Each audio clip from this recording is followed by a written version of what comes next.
sistem digestif biasa disebut sebagai digestive tract atau saluran pencernaan. Sistem pencernaan ini dimulai dari mulut dan berakhir di anus.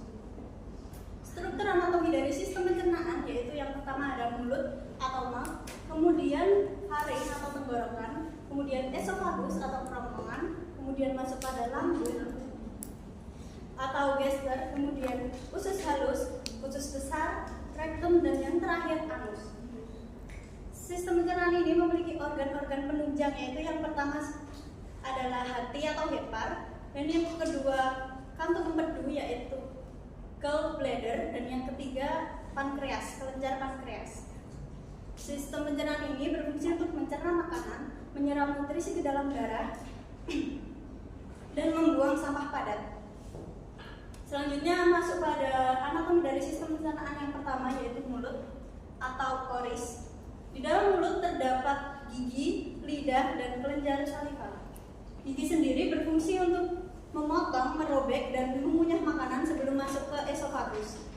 Gigi ini terbagi menjadi 3 bagian, yaitu mahkota gigi yang dapat dilihat secara langsung oleh mata, kemudian ada leher gigi dan akar gigi yang berada di bawah. Lalu masuk pada lidah.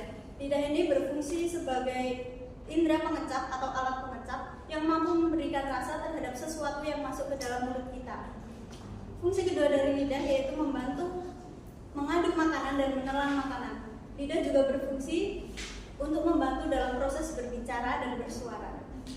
Kemudian yang ketiga, kelenjar saliva. Kelenjar saliva ini menghasilkan air liur yang berfungsi untuk membasahi makanan dan melancarkan fungsi dari pengecap. Kelenjar saliva ini juga berfungsi untuk menjaga jaringan mulut dari zat berbahaya yang dapat menimbulkan infeksi. Kemudian masuk pada anatomi yang kedua yaitu faring, berada di sini. Faring atau tenggorokan merupakan tempat percabangan antara esofagus dan trakea dari sistem respirasi. Di dalam faring ini terdapat proses masuknya makanan menuju esofagus dan masuknya udara menuju ke trakea. Lanjut anatomi yang ketiga yaitu esofagus atau kerongkongan. Esofagus merupakan rongga berotot yang dimulai dari faring atau tenggorokan. Esofagus ini berfungsi untuk meneruskan makanan yang tertelan dan cairan ke dalam lambung. Sebelum masuk ke anatomi dari sistem pencernaan yang keempat itu lambung, kita beralih ke organ-organ penunjang dari sistem pencernaan terlebih dahulu. Yang pertama yaitu hati.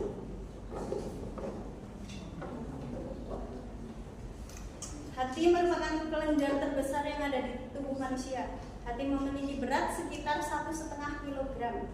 Hati ini berwarna merah kecoklatan dan mempunyai pembuluh darah yang banyak serta lunak. Hati memiliki berbagai macam fungsi, yaitu yang pertama menetralkan racun yang masuk ke dalam tubuh kita, kemudian metabolisme protein, metabolisme lemak, metabolisme karbohidrat, dan hati merupakan tempat penyimpanan berbagai zat. Kemudian fungsi terakhir dari hati yaitu tempat pembentukan sel darah merah. Kemudian lanjut organ penunjang yang kedua yaitu pankreas di sini.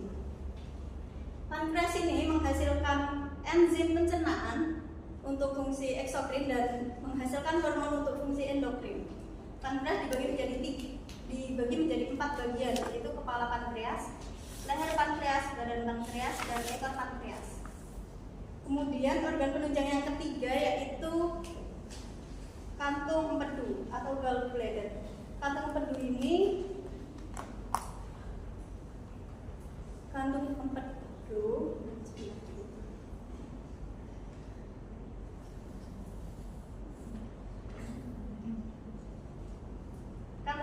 berfungsi untuk menghasilkan getah empedu. Getah empedu ini nantinya akan digunakan untuk mencerna lemak. Kemudian kembali pada anatomi dari sistem pencernaan yang keempat yaitu lambung. Lambung merupakan salah satu alat pencernaan yang ada di dalam tubuh manusia. Lambung ini terdiri dari 3 lapisan otot, yaitu otot lurik, yaitu otot memanjang, otot melingkar, dan otot menyerong. Lambung ini dibagi menjadi 3 bagian, yaitu lambung bagian atas yang berfungsi sebagai pintu masuk makanan yang dari esofagus, kemudian lambung bagian tengah dan lambung bagian belakang yang berhubungan dengan usus halus. Fungsi dari lambung ini sendiri yaitu menampung makanan, menghancurkan dan menghaluskan makanan dengan gerak peristaltik dan getah lambung. Kemudian selanjutnya yaitu usus halus.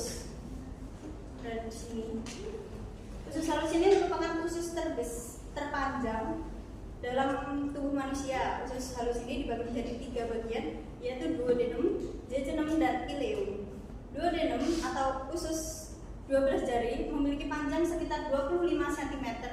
Kemudian jejunum memiliki panjang sekitar 2 meter dan ileum memiliki panjang sekitar 2 meter. Panjang keseluruhan dari usus halus ini yaitu mencapai sekitar 6 meter.